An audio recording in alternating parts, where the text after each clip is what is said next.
Yeah, it's an awesome evening tonight. So, wanted to talk about something that was mentioned between me and an old friend of mine from back during my deployment years, and we are still talking today, which is awesome.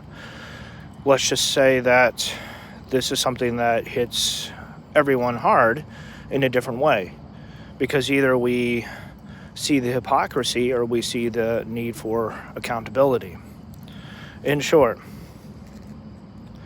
when talking about Christians and those who are not Christians, one of the things that we ended up talking about longer than expected was on those who live in the Bible, those who live on the Bible, and those who live with it. Live on the Word, in the Word, or with the Word. In short, there are those Christians who are completely isolated. They are away from the main world, living their own life, so to speak, in their own bubble, their own little world. This is something that's given me stop and pause because, in a sense, this is right. This is how it should be. But in another, it's not what God ever planned.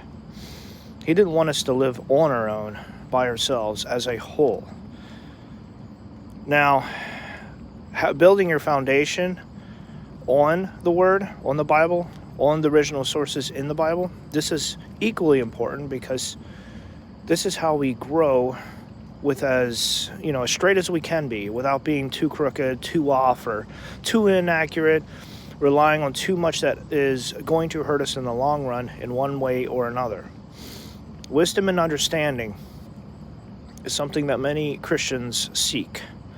Those outside, it's going to be less important until they realize the need for this to avoid those who want to scam us, those who want to steal, in case other things pop up like troubles with the law, financial issues, stuff like that.